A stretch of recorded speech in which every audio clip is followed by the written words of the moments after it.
When I say I'm wrong, I imply a moral judgment. It's like if you show up late, you can say, I'm sorry. But, you're not necessarily wrong. But no, most of the time I told Karen I was wrong. I drove around in my car. I made amends with people that I had offended, people that I thought I could never talk to again. I called them and I cried and I apologized. Amazing grace, how sweet the sound.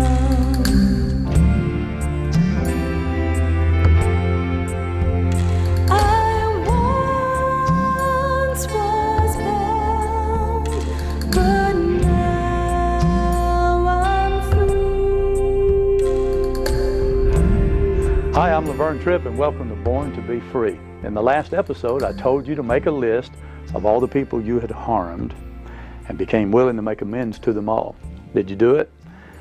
If you did, stay with us, because this week you're going to hear what other people did. I remember when I was practicing in my addiction, I kept saying, I'm sorry, I'm sorry, I'm sorry. My wife didn't want to hear that anymore. But when I said I was wrong, there was something happened.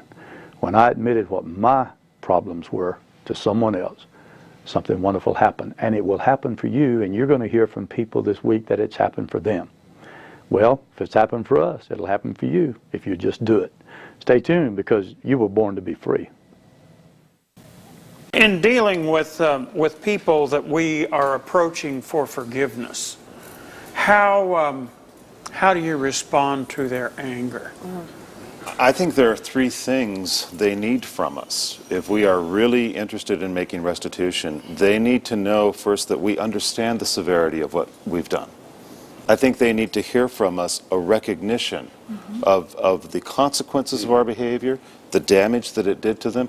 I think today we have become lousy at apologizing. Yeah, it's as if we can just wash away everything that happened with a simple, oh, I'm sorry. When you've really wounded someone, they need to hear that you know you wounded them, that you understand not just the thing you did, but the impact it had on them. So when I'm apologizing, for example, to someone who I've sinned against, I need to not only say, I did this thing, but I recognize it hurt you. It violated you. I have let you down. I've wounded you, and I see that. I think that's the first thing they need to see. But simultaneously, and it's not a contradiction, it's an addition, they need to understand that we're limited in our ability to understand how much we've hurt them. I think it's very healing to the person we've hurt to say, I'm not quite sure what you're going through, because I inflicted this pain on you. You didn't inflict it on me. So I'm not going to be arrogant enough to think I know exactly what you're going through. I've done something terrible to you, and it's caused you pain, and I would like to hear what it's like for you. I think we can do a lot of good in rebuilding a relationship by listening to the person express their pain over what we've done. And I think finally they need an expression of our own pain. I think when I apologize to someone, it's important to let them know how I feel about what I've done. I'm hurting over what I did to you. I'm hurting that our relationship is damaged. This matters to me. And I think if we can give them those three things, it makes it easier for them then to develop a trust in us, because I think you were making a crucial point. There really is, I think, a difference between forgiveness and trust. I think a person can decide to forgive us, but if they don't trust us, they can't just decide to trust. You either trust somebody or you don't. And I think one of the ways we enhance trust is when we let them know that we recognize the severity of what we've done, and as part of that, we're going to listen to their pain and their anger. And I think that's how trust starts to build again. That's good. Yeah, but on the other hand, a lot of people will not forgive us, and that's the price we pay for our addiction. Because some people they're just never going to forgive us. They hate us, and sometimes we're opening a can of worms. We need to consult with somebody more wiser than we are before we go and make amends to a certain person who we've hurt so bad. I mean, I've seen killings over this, seriously. Yeah. Because sometimes we tell people things they don't know. They don't even know about. Like, I'm sorry I borrowed that $20,000 from your safe. Evidently you didn't miss it, so I'm okay. And I think a lot of times, all of it's restitution, but it's atonement. I feel I got a lot of atoning to do. and making great efforts to do things like for my wife. You know, wash the dishes or vacuum, stuff that I know she wants me to do. And it may not seem like a big thing, but I know she appreciates it. So, you know, that's one way of atonement and restitution. And the truth is that sometimes we've shared things so bad we just can't go home again. So I have a question. Yes. At what point do you dredge up things, or do you not dredge up something that somebody else doesn't know about? I mean, what's the defining line there? Excellent point, Constance. The rule of thumb is accept when it would harm them or others. Hey, my peace of mind is not worth sacrificing somebody else's.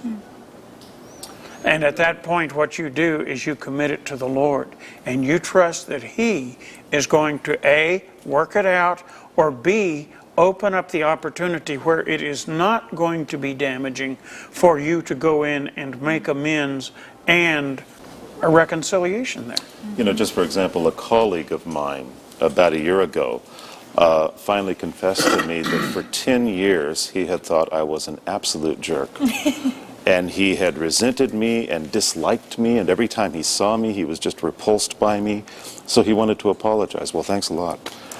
I didn't need to know that. Something like that. Okay, it really damaged me hearing that, because even though he might have felt better admitting that, the fact was I was unaware of his thoughts, so he had not damaged me. I see. But by putting that out on me, now every time I see him, I wonder, am I acting like a jerk now? What did I do? And it sort of sent me scrambling into my own insecurity. So I think the rule of thumb is it in their interest to hear this? Because if it isn't, I don't think we have the right to inflict that. And I think it has to, it's rooted, Constance, in did I hurt that person? I think the willingness really is important for even those people you do not make amends to, if you've had a willingness to make amends. Oh, absolutely. I'm trained in research. You know, I have a PhD in counseling psychology.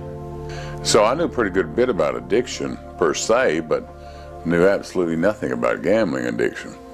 And from the very first time I pulled the handle on a slot machine, I loved it.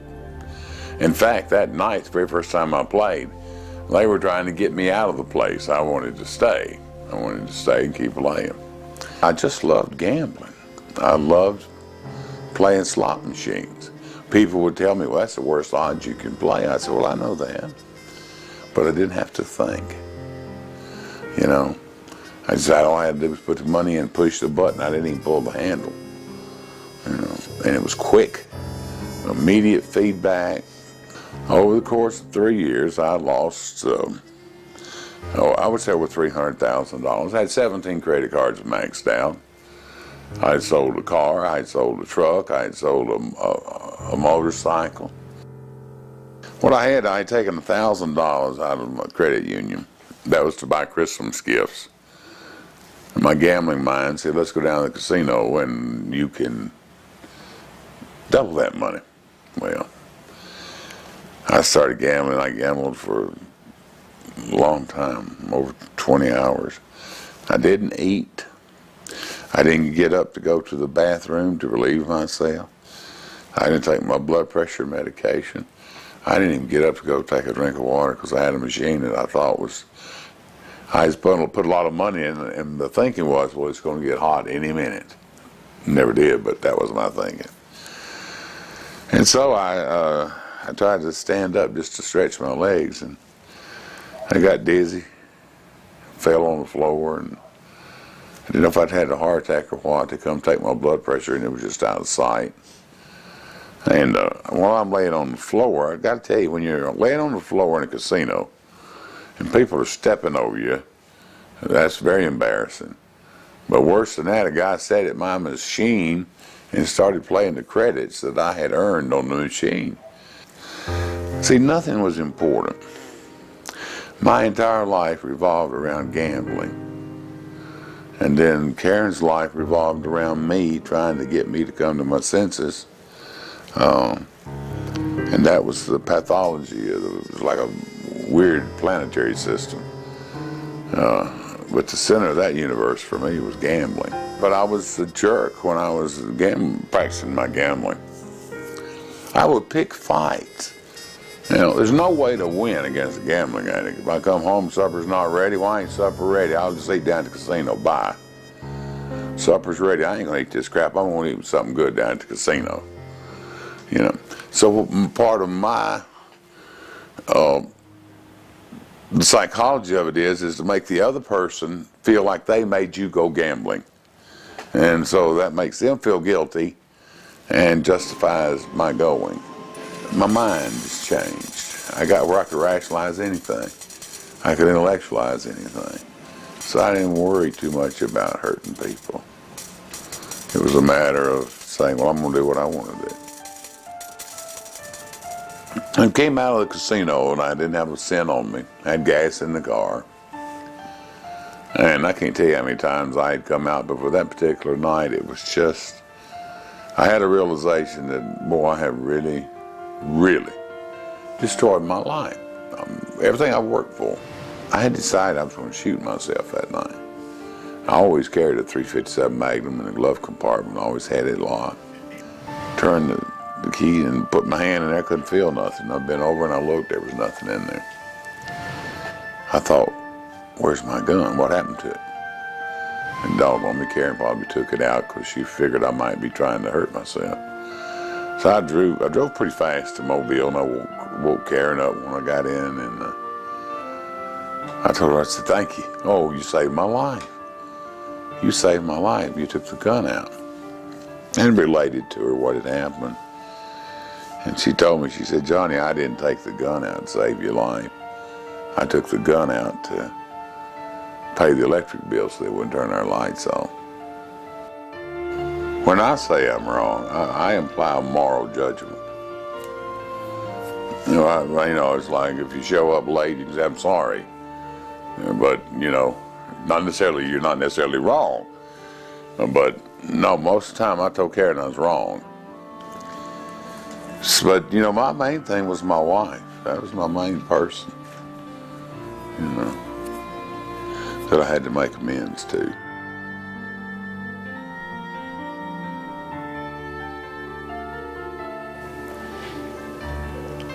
Is there someone in your past that you have hurt and you don't know what to do about it? Are you carrying that guilt and shame around in you and you don't know how to deal with it because you don't feel like you have the courage to go to them? Well, it's important that we make things right. When Jesus was here on earth, there was a guy that wanted to see Jesus. And that's what we want. We want to see God. We want to know Him personally, individually, privately, intimately. And this man's name was Zacchaeus, and he wanted to see Him. He was a short man in stature, so he found out where Jesus was coming, went and got up a tree and waited there, and so he could see Him. The crowds were so big, and you know he couldn't see over their heads, so he did whatever he had to do. When Jesus got to where Zacchaeus was, up a tree, he stopped and said, Zacchaeus, come down. Today I'm going to your house. There's a couple of things there I want to point out. One is, I don't know what tree you may be up, what kind of situation your life may be in because of what you've done or haven't done. But God knows what tree you're up. He knows right where we are. He called him to come down. He wants us to come down and humble ourselves. And as soon as Zacchaeus came down, Jesus said, I'm going to your house today. And Zacchaeus said, everybody I have wronged, everybody I've cheated, I'm going to pay them back. And I'll do it 4 times. I'm going to give half of what I have to the poor. And those that I've crooked, I'm going to pay them back 4 times what I've taken from them. And Jesus said, today salvation has come to your house. It's important that we make amends to those we have harmed. It's not an easy thing to do. And it really doesn't matter whether they accept our amends or not.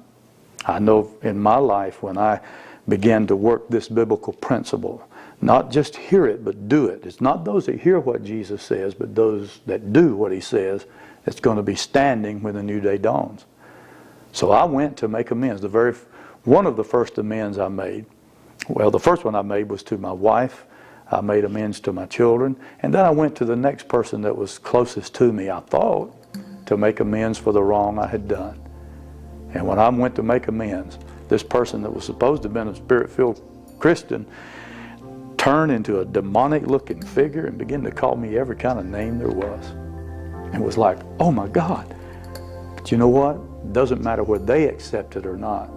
The important thing is clean your house. Do the right thing. Because if you'll clean house and trust God, you'll know the joys of living happy, joyous, and free. It's important we make amends to those we have harmed.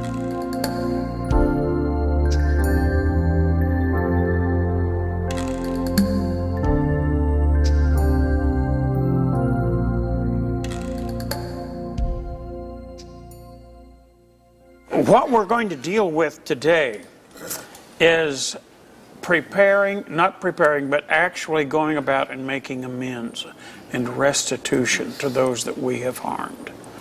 And you talk about a big deal. This is a big deal. Because we have expectations when we do that. You know, we expect them to be as happy about us as we are. Ain't gonna happen. And a lot of times they're ticked off. Yes. Because we were medicating ourselves. They were still in pain. Well, how are we going to handle that, and how do we go about our approach to them? Let me say, in the instance of me and my daughter, I had to be very open with her. I didn't hide anything from her. I explained my addiction to her. Some of it she had been exposed to, some she hadn't.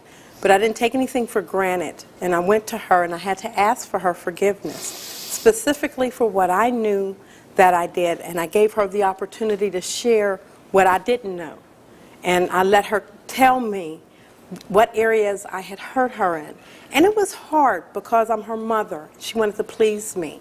And, you know, she had begun an enabling relationship where she covered and protected me too. So when I brought that to her, she said, okay, Mom, I forgave you. But I had to understand that it was going to be an ongoing process. And that every now and then, as part of the healing process, that anger rears its ugly head. And I can tell when she's reacting toward me based on something I've done in the past. And she's 11 years old, and at her age, I will say, okay, Sydney, you know, I've asked your forgiveness specifically for this, and you said you've accepted it. Now we can deal with one issue at a time so that we're not clouding it with what's going on in my past. I also have to understand that I had over a year of counseling, and she didn't. That I am her counselor. That I am. So ongoing forgiveness from her, forgiveness from her is going to be ongoing. And I have to accept that, and sometimes it hurts. I can see her reacting. I really can see her reacting, but I have to take the brunt of responsibility for that. That's my child, you know, but it's a work in progress. It is with her. That's kind of an important issue, Tiny, earning their trust. How do you do that? Well, first of all, you have to be disciplined, and through the help of God, you can earn their trust back. When you tell a person you clean and you offer alcohol, you offer drugs, they're going to say, yeah, right. The first bad situation that happened, they're going to run right back out there. And so they're watching you for a while, and they're watching you, and they're waiting. When I joined my church, you know, and everyone found out I was from Teen Challenge, they were watching me. They were like, yeah, he's from Teen Challenge, we're here. He'll be going back to the streets sooner or later. And they were watching me. Then next thing you know, 10 years went by. And they were watching me. Then they realized, hey, that young man in it for real. He accepted Jesus Christ in his heart. And I had apologized to the people I have done wrong to. And I had told them I was sorry. But see, you have to still win the people's trust. And even though I've been there now 15 years, guess what? They still watching me. Yes. Well, for me, the most important aspect of this step is that it was perhaps my first true measure of how God could act in my life. And it was with a fair degree of intrepidation that I set out on making a number of my amends, because I expected bad things. And what was necessary for me was to talk to someone else who knew the situation, knew me, could help me with my motives, and then to talk to God and make a right place in my heart from which to come. And the methodology that I used was fairly formal, but it followed exactly what Dallas and Ann have talked about. You know, not saying I'm sorry, but admitting that I'd done wrong, and giving them an ample opportunity to tell me how wrong it was and how I'd hurt them.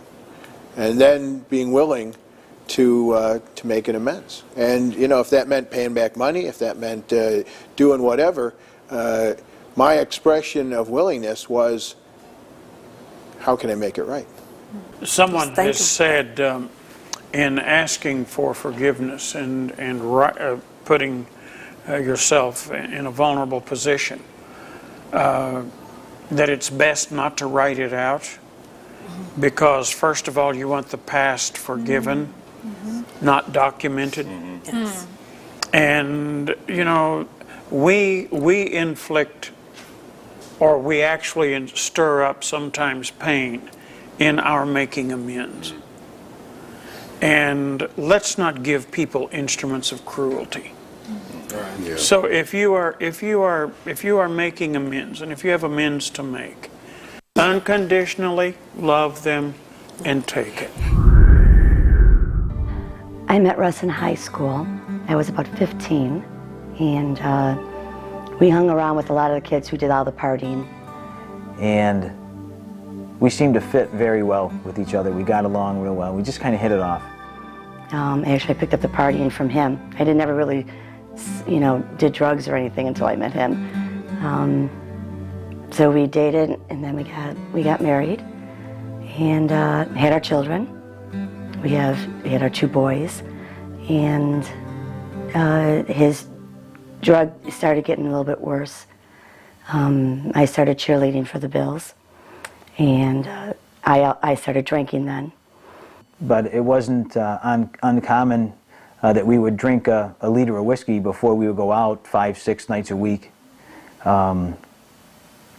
Still smoke marijuana, cocaine, LSD, pretty much anything I could get my hands on, I did. It got to a point where we started drifting apart from each other. So I started going out with my friends, started going out drinking, started sleeping around. He would actually stay home and watch the kids while I would go out on dates. I was addicted to sex, and I was addicted to drinking. I was also addicted to lying. And you wake up someplace, you don't know how you got there, and you laugh it off, you know, well, I'll never do that again, and then you find yourself doing that again, and then you're waking up next to your bed because you couldn't get in your bed, and then you're waking up in the kitchen because you couldn't make it to the bedroom, and then you're waking up on your front porch because you couldn't get off the front porch to get into the house. Then I met someone else, lived about maybe 5-6 houses down the street or something. He was a fireman, he was a real nice guy, and decided to go move in with them, so I took my kids, went down the street, moved in with them. And about a year later, we decided to get married. So I finally divorced my husband, got married. And then for the next 6 years of my life, I was married then for 6 years. And it was rough, a lot of mental abuse. After a long, messy falling out, we got divorced. And at that point, for me, not having the accountability, having kids to go home to, I hit rock bottom. You know, there were no boundaries for me. I just did whatever I wanted to do. I left my second husband, went to a shelter for battered women. Thought of killing myself, and thank God I didn't. The next day, a friend of mine had introduced me to Jesus. And from that day forward, my whole life had changed. You know, I didn't drink anymore. And a year later, actually, Russ ended up getting saved. And at that point, I was delivered from cigarettes, I was delivered from alcohol, I was delivered from drugs. It was, I was in such a stir for the next couple of days, I didn't even realize it. I drove around in my car, I made amends with people that I had offended, people that I thought I could never talk to again. I called them and I cried and I apologized. And a year after that, as we got back together again and reunited. We invited some friends over, some close friends that we had known for 15, 18 years together, and family, and we invited them to her father's house for dessert for Thanksgiving dinner. We didn't tell anybody we were getting married. Nobody knew, Yeah. except for, you know, the people directly involved. And So everybody came over after dinner and we were waiting for dessert. And dessert was our wedding. We got married. We got married. And it was incredible. By the glory of God, yeah. Well, we've watched and heard some people that have opened their hearts and have reached the place that they were willing to admit they had been wrong. It's not an easy thing to do, but if you're painstaking about this part of your development, you will come to know a joy and a freedom and a peace that you've never experienced. You will know how to handle situations that used to baffle you. You will comprehend the word serenity, and you will know peace. And no matter how far down the scale you've gone, you will see how your experience can benefit others. That feeling of uselessness and self-pity, it will slip away. You will be changed if you'll make right the wrongs. It's not easy, but it's worth the price. So I just pray today that God will give you the courage and the strength to go to those that you have wronged and admit it. It doesn't matter what they say or think. It's what you're doing. That's what pleases God. And He wants you to be free. That's why you were born, to be free. Have you been inspired to start your journey to recovery? Please call our toll-free number, 888-665-4483, and our prayer partners can help you find a group in your area. Or you can visit our website at www.ctvn.org and click on the Born to Be Free link. There you can search our online database of recovery groups near you. When you call or visit our website, request your free copy of the self-help booklet, Your Dynamic Journey to Freedom. In it, you'll find an outline of the recovery process featured in this series. So take that first step on your journey to freedom by contacting us, finding a local recovery group, and getting your free copy of this inspiring booklet. Call now, because you were born to be free.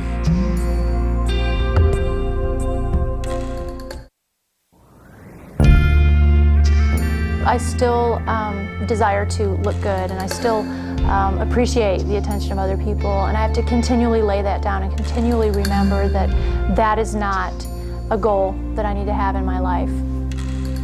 You're going to have some bad nights where you just go binge again, and don't beat yourself up about it. Just, live it and just get over it and try to do better the next night. And I'd say every year it's better. Every 6 months it's probably better, but it's a healing process for me. And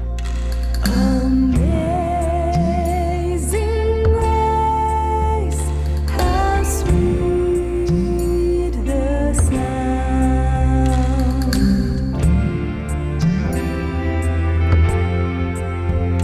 I